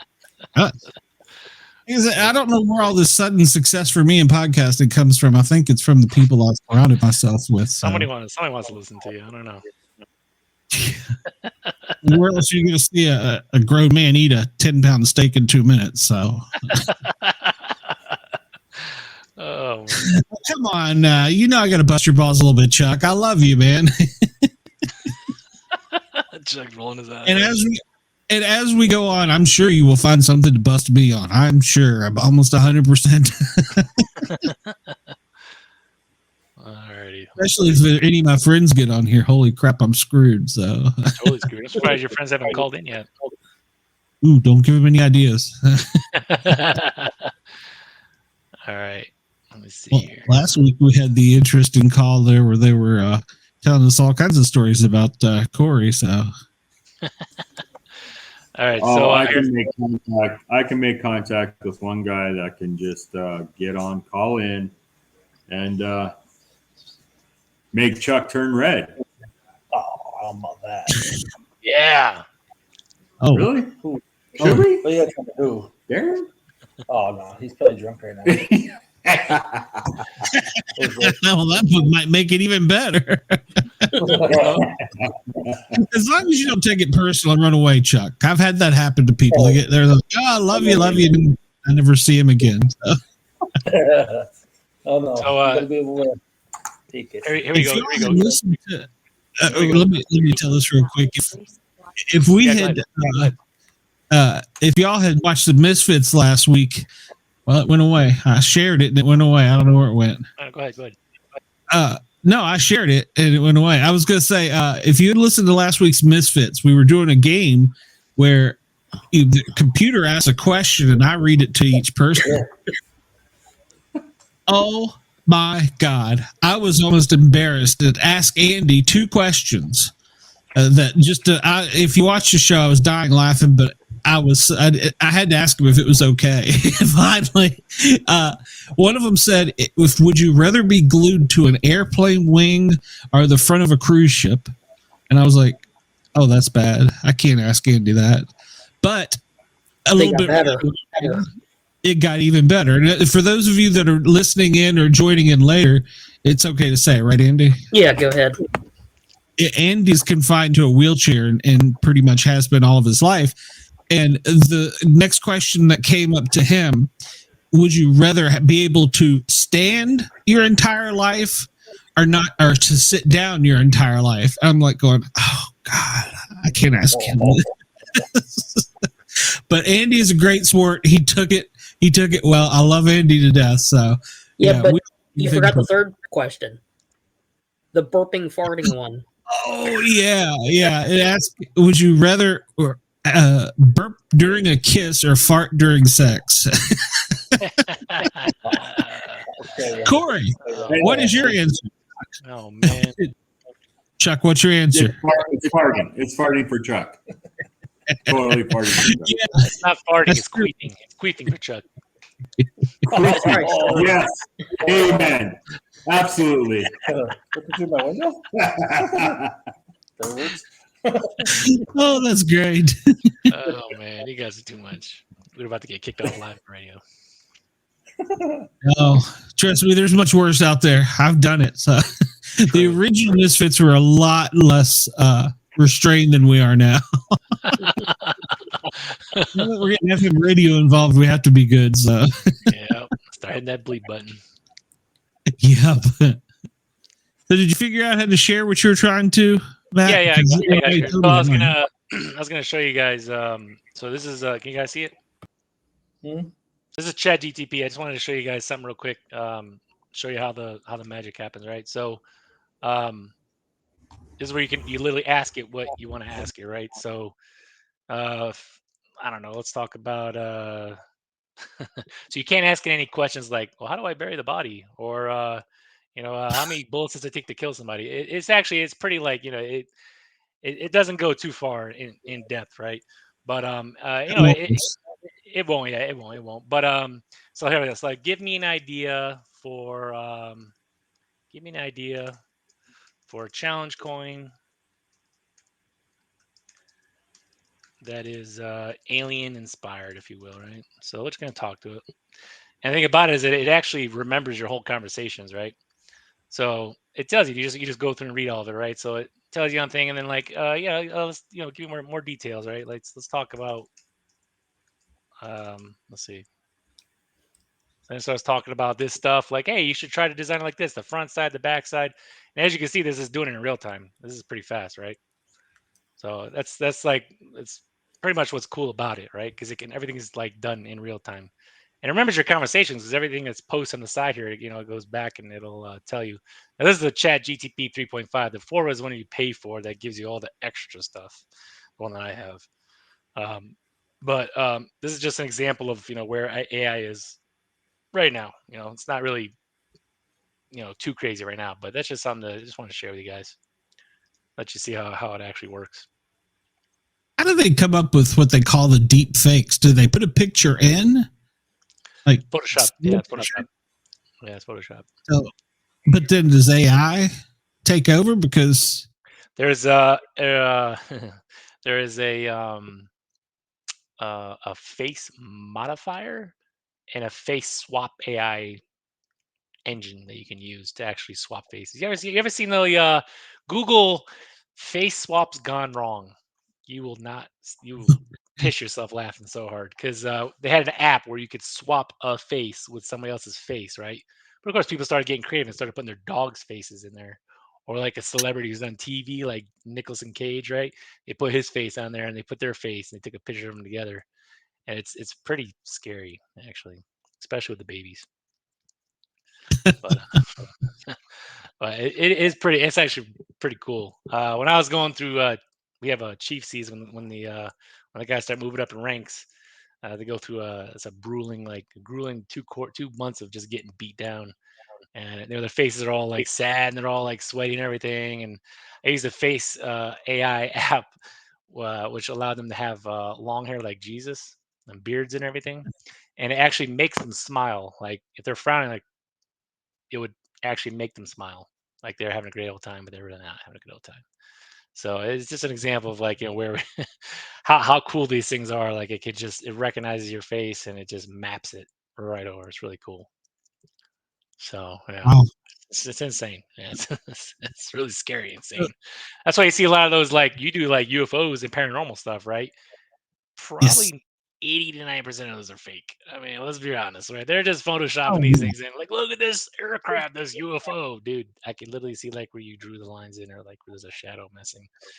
Like it's Photoshop. And then now we have AI. So now it's like, I just showed you how easy it was to like type a few words and say generate this image for me. Go, right? Go. So Yeah. it's that easy. It's that easy. You know what I mean? Well, trying to find the image. That's funny. I don't even have it saved on my computer. Where I found the image of the gun, or no, I'm sorry, cannon, and the state of Texas star.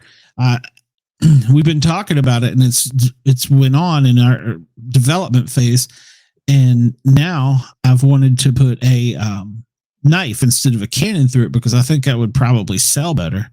And here, I'll show you what it looks like. This is the one I'm working on right now. How do I share screen? I don't know how to share screen. I run this damn thing. Come on, man. Don't be like Corey. You got this.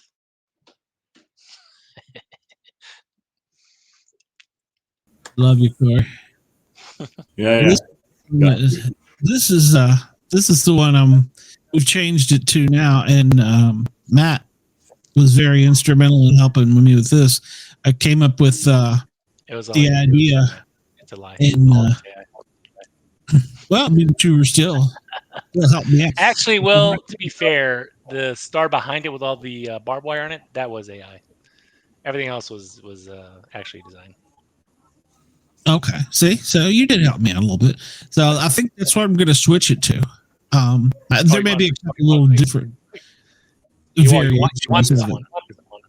Yeah, this one. This is a definite one. So okay. I'm just waiting on some prices. And while we were sitting here talking, I got an email back from one of the vendors saying there's no way possible to put a coin or a knife coming out of a coin. What? Yeah. Well, why don't you just do magnetic?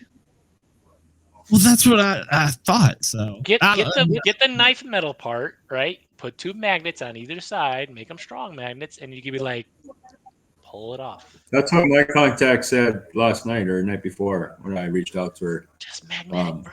I use magnets. She was going to use magnets.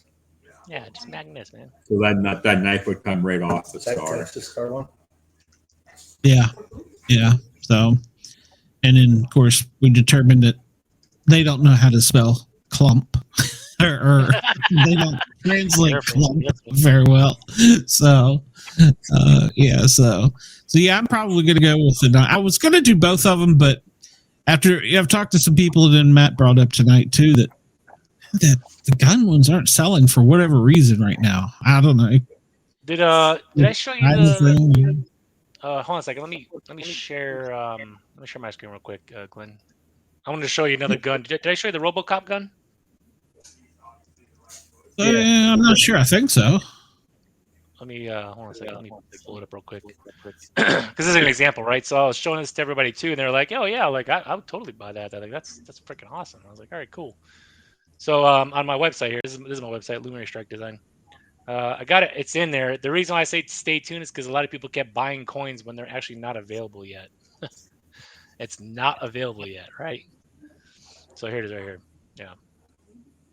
Nice. So it'd be cool, right? Like it's the 1980 version of the RoboCop pistol. Like how cool is that when he's just tearing dudes down with like just right, just tearing people down, right? That's awesome, right?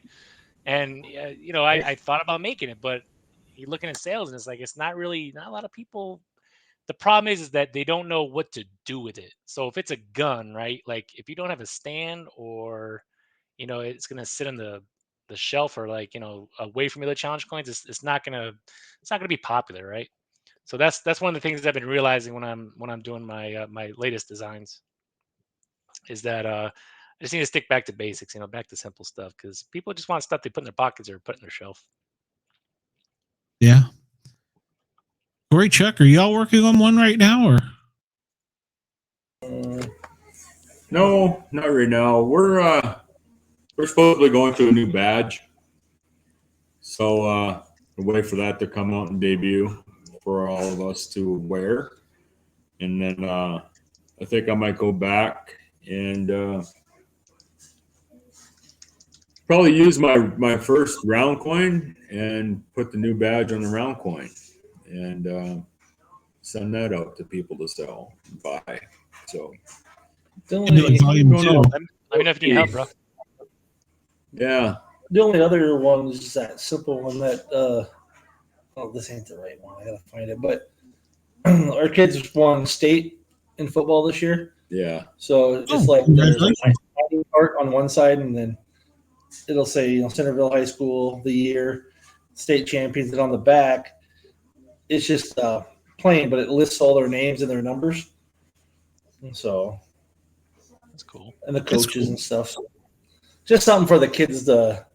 But it's the school is Centerville and miners. So Centerville was really big in coal mining back in the 60s, 50s, 40s. So the coin is actually probably going to be shaped like a old mining cart sitting on a railroad track. Nice idea. That's nice. With the logo of the Centerville Miners on one side of it, and then the other side would be all the team players and names and numbers. So yeah, that's cool. So kind of working a little bit on that. We'll see how far we go with that. And there's a lot of people, those small communities. Everyone goes to the games, like grandmas and grandpas, and they don't even have any kids in the schools, and they're still going up to the games and supporting the whole school. It's pretty awesome to watch. That everyone shows up. I love that community. I love that. Yeah, there's not enough of that. So I can just guarantee you, they would buy coins just because they would hold it. Yeah. They would display those coins. It means something to them. Yeah, absolutely. Yeah, like Barry was saying, a lot of things they're doing now with fire trucks when they're having new engines and stuff come in service. I've noticed that there's people who collect nothing but coins that are the shape of vehicles. Have you all seen that? The one I own is Pensacola has a really cool cruiser, but I've started seeing a lot of different fire trucks, ambulances. Well, ambulances you don't see so much. I mean, I guess they're kind of plain and generic. It's a box on a truck, but you do the fire trucks now. I'm seeing a lot of that in the different type of police cars. So, in fact, one department I saw actually went back to, I want to say it was, what's the name of that town in Washington? Kitsap. They went back to the old bubblegum lights, one on each side of the bar. It was like a 58 Ford Galaxy or something. And they made that one. And then they made like their modern one. And then they made the most recent one, which is, I think it's, what is it? The Dodge SUV. They put the canines in, whatever that one is. So, yeah, I thought that was pretty cool. Georgia State Police also has one. So, have you all seen the Georgia State Police? They got in trouble for it, but the fuck around and find out. Yes. That's everybody. I'm in Georgia and couldn't get to damn coin. I was so mad. That one sold out pretty quick. So and the video along with it was great. That's the best part about challenge coins, man. You can do whatever you want, man. It's like there's no holds bars, man. Do what you want. It's your coin, man. I love it. I'm trying to do one for like firearms instructor for work, but I think it'd be cool, for like a Top Shot prize, some sort of a challenge coin or something. But I just haven't really put one together yet. So I'm going to show you this coin. I don't know if you guys seen it or not. It's an Oscar Mayer Wiener coin.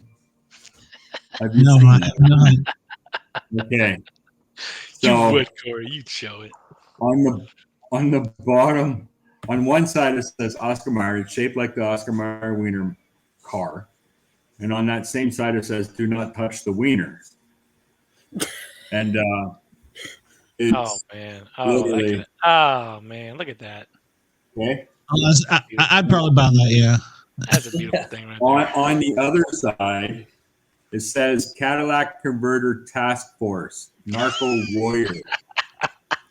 So that the Wienermobile was in some town, and literally the Cadillac Converter got cut off the Wienermobile. Oh my God!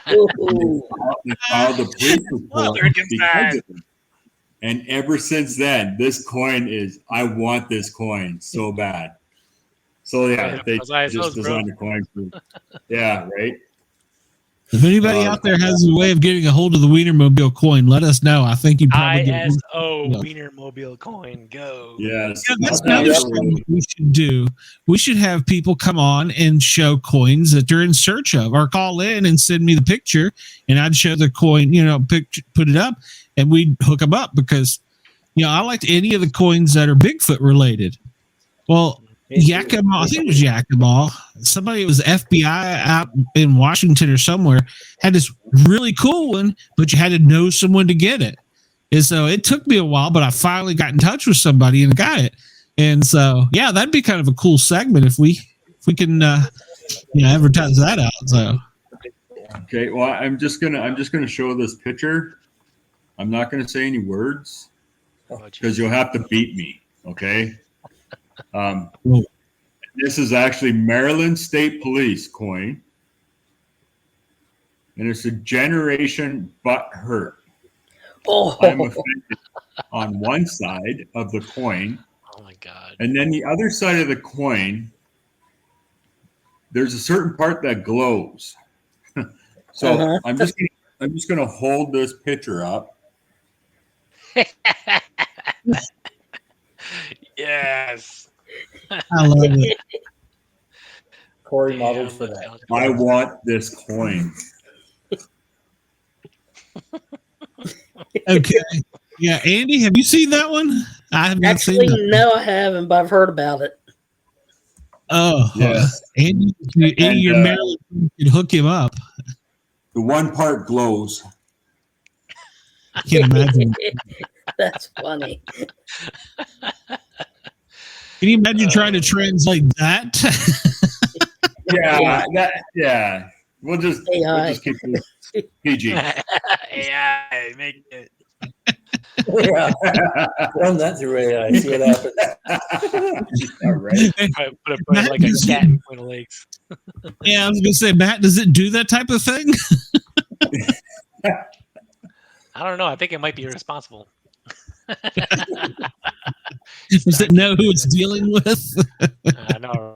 Yeah, man. It's actually, you can Google the people have done some AI. Like it's been pretty messed up. Like NYPD created this coin. This is another coin I'm in search of. I don't know if you've seen that one. There's a guy that also has the first name of Glenn that is on my Facebook. Find him. I think he's the one that made that one. Says tap that ash. Yeah. They're a cigar group. Yeah, they're a top cigar group. Yeah. Go to my Facebook and find my other. His name is Glenn, and I think he's in New York or he's up north. And I think he made that one because that's how I met him. And he also made one that was a cigar that opened up and was stuff inside of it. Yeah, I don't remember what it was. Yeah, he's done a couple. He's he's got some pretty bad, but it's a cop cigar club that started it. Really? So I'm like an honorary member, but I never do anything. So because he asked me for help on a design once. So, but that and we got the same last name of Glenn or first name of Glenn. So that's another coin I'm looking for. El Chapo. Oh yeah, El Chapo. Oh, nice. Yeah. I saw that one. That's pretty cool. Oh man. Some of these coins, man, it's cutthroat. They want like 4 or 5 coins for one Hey, trade. Glenn, check the instant messenger. I just posted a picture. Really, Andy? Oh, dude! Oh, did he find Golden it? challenge coin. It's on eBay. What? No way! Yep. Man, who gets away Wow. with this stuff, man? Oh my god! I typed in Maryland State Police challenge coins, and that was the first one to come up. I like those guys, man. I I wanna- want to meet those guys. You might not want to air that one there, Glenn. Yeah. No. Leave that one alone.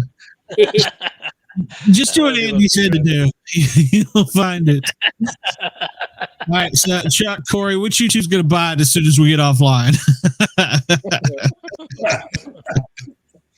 No. Does that one glow in the dark? Hey, that might have been a good glitter. One of the ladies that was trying to draw my star, just the tip, just the tip. Yeah. Was trying to draw my star with the wire. She goes, "Well, I could make it look rusty. We'll just put glitter on it." And my reply back with caps was, "No glitter." Yeah. No stripperness for me. You were talking about Chuck. You were talking about one for firearms people, instructors. I saw one that was a gun sight, and I don't know how they did it, but one side looked like it was glass, and when you flipped it over, the other side you could actually see through. So it was like a two-way mirror, and it was a target. Cool. And, it said whatever, NYPD, whoever it was, around the edge, and it had like the crosshairs. And one side, it was a mirror where you could see like their department patch or something. But when you flipped it over, it was crosshairs that you could see through, like if I was holding it up to you. Huh, that's I cool. don't know how they did that. I don't know how they did that, but that was pretty badass. I thought that's whoever come up with that was a good design. So That'd be cool. That was awesome. yeah, I don't know how. I did draft up. Hey, I Glenn, did check your draft private up, instant but- message. I believe I just found something for Corey. Oh Lord. God. Oh, where did you find that? It's on under eBay for Maryland State Police. Everything's got everything on eBay. Wait, yeah, Corey, check your coin is. Yeah, I saw that. That's a nice green. But how much do they want for it? Let me check. That's the thing. Some people put these on there and like, oh, I'll sell it to you for $200. Yeah, right. Yeah, they had an ATF coin like that I was looking at, and the guy's like, I could sell it on eBay for $300, and I was like, well, then do it, because I ain't paying that. Do it. Exactly. I know we can pay And for that that's crap. another reason I wanted this show is so because you can't trust some of these people out there now. Come on, show your coin, show not your bad. stuff. Yeah. Don't be chicken. We'll put you on here. I'm not afraid to bring anybody up, and even if they get raunchy or something, I can hang up on them. But still, and that's what I want. I got my little button here, some. So,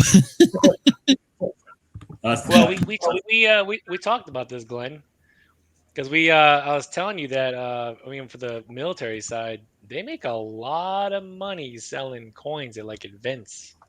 And it'd be nice to have like a virtual coin fair, if you will, where people would just join in. They can come and go as they want, and they join these like virtual booths where they can like shop, right, for any coins that you got. But it's live, like you could see your face, you could talk to the person, right? You can show it off like QVC.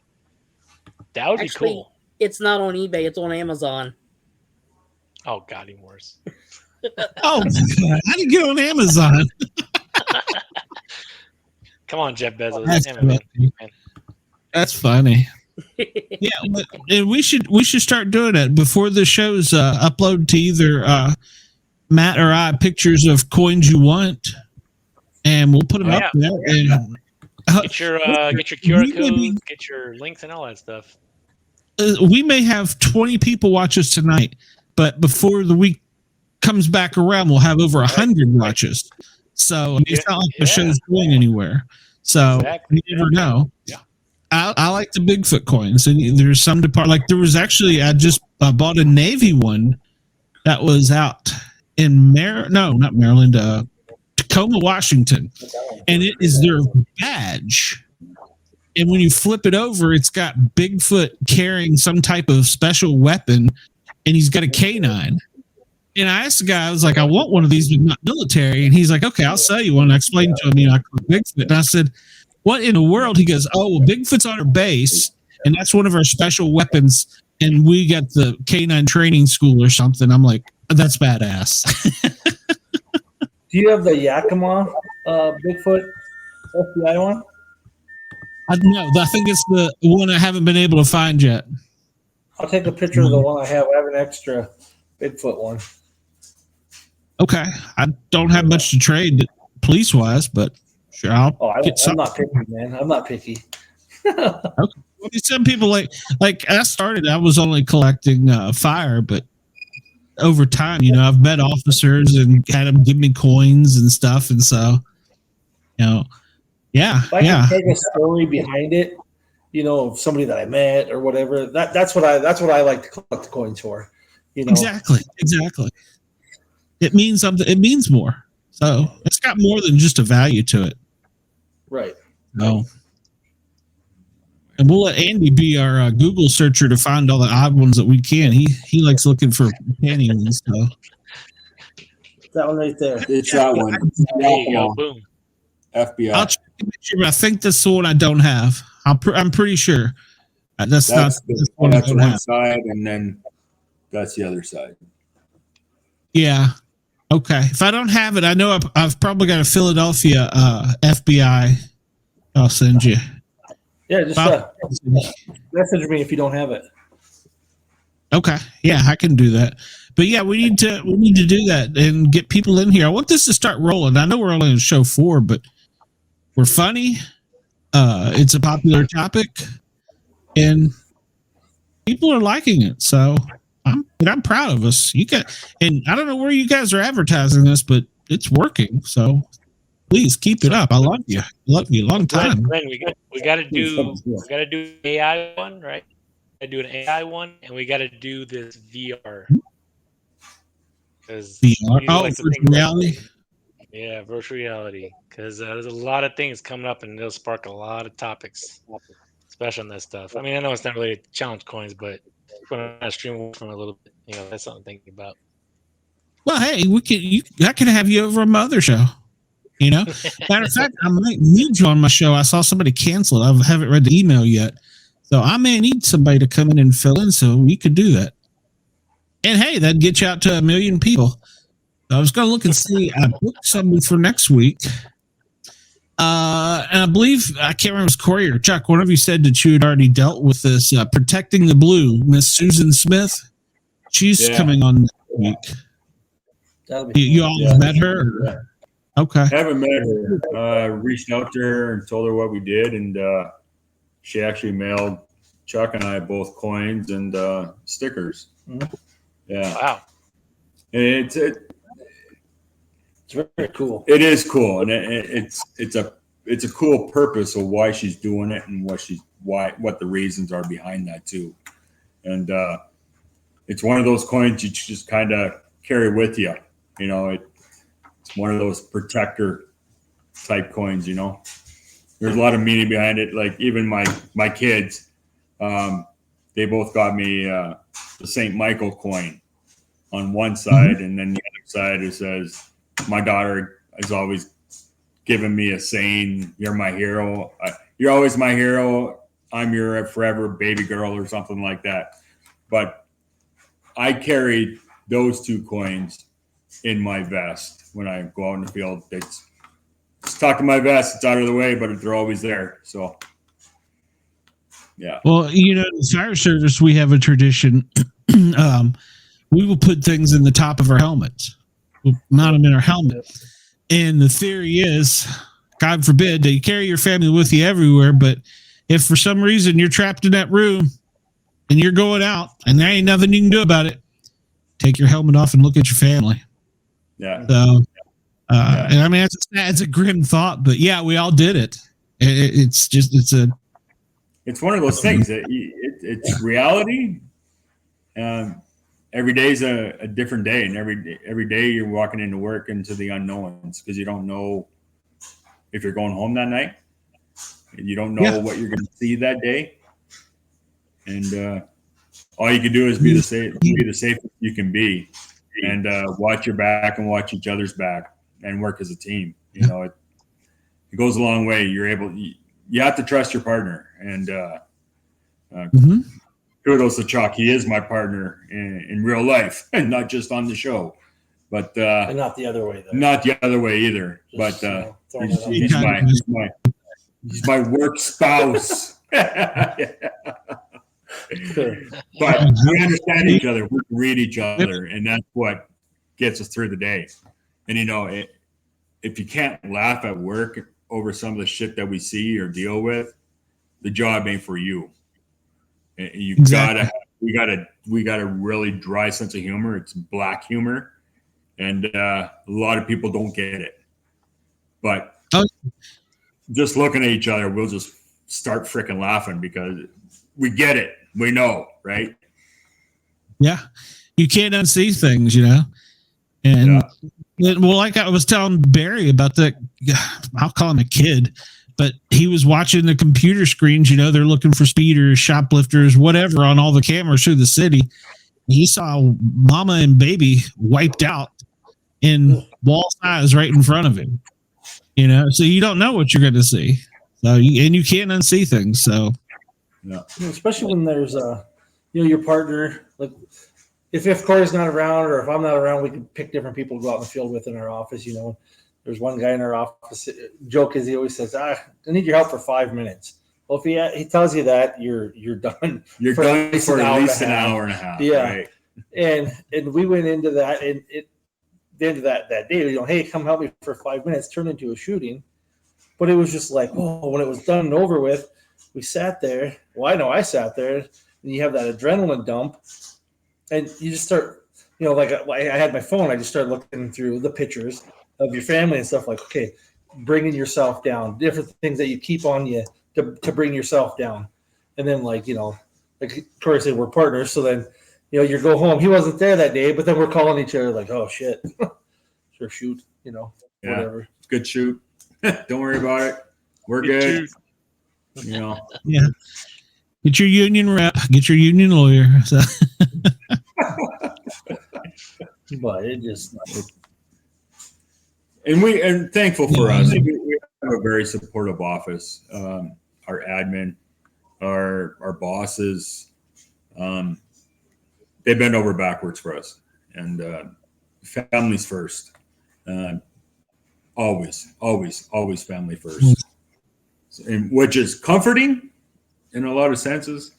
But yeah, we just look out for each other, look out for our own, man. It's one of those things. You got to. Because if you don't know what's going to happen. And you keep disappearing on us. You're like, you look at too much porn or something. I don't know. It must have been them challenge coins. Yeah. Andy's been making one of his Andy, your feedback is of his photo unit. You should Matt should design you something for that. But he could do it in 5 minutes. AI, generate this. You're muted. No, I've already talked to Matt about that. Oh, okay. I'm sorry. We got it. We got it. Secret Girl. Texas Roadhouse is on fire. Oh, you got a house fire. No, Texas Roadhouse. Is it really on fire? Yep, they got smoke coming from the building. Oh, Fire in the awesome. walls. Oh yeah, that's going to work. Somebody's got to cook steak. Yeah, that's a little. That one's well done. So. Yeah. You know, I've been on some fires in some commercial businesses and stuff like that. You would think all that steak or whatever burning smells like ass. I mean, it doesn't smell anything like on the grill. Yeah, exactly. Okay, so you got a story here? I don't know. No. Corey, do they make firefighter gear in your size? Because you could do some serious overhauling of some buildings, tearing shit up. In Chuck? I'm sorry, Chuck. God, yeah. Yeah, they do. Yeah, It's called the Technology Store. No, I used to be on a volunteer fire department here in our town. So, Okay. They make them big enough. All right. No, you got to move your name around because when I'm just off top of my head thinking, I know who you are in real life, but I'm reading down there. So you got to switch your names around or move your chairs. I don't know. Do something, but you confuse me. We'll make sure that's done next week.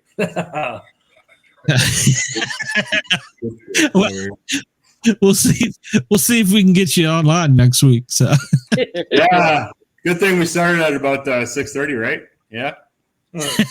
Is that when you started? Yeah. Oh, yeah. All right. Well, gentlemen, I've been on the radio most of the day. I am getting ready to sign off.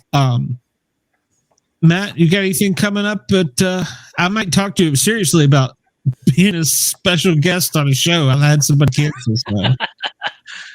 Yeah, man, just let me know. I got you, bro. Just give me at least like a 24 to 48 hour notice, and I'll be good. We'll work it around. Okay, cool. You got anything cool coming up or coming out in the next week that you want to talk about, or keep us in suspense next week? Let me think. No, not yet. Just things in the works though.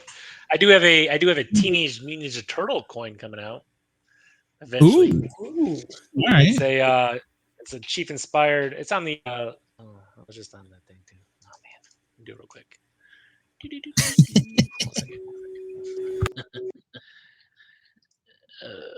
Well, I'm still going to be working on the. Here we go. There we go. Right. Yeah. Right. Here we go. Oops, not quick shop. Stop it. Get out of there.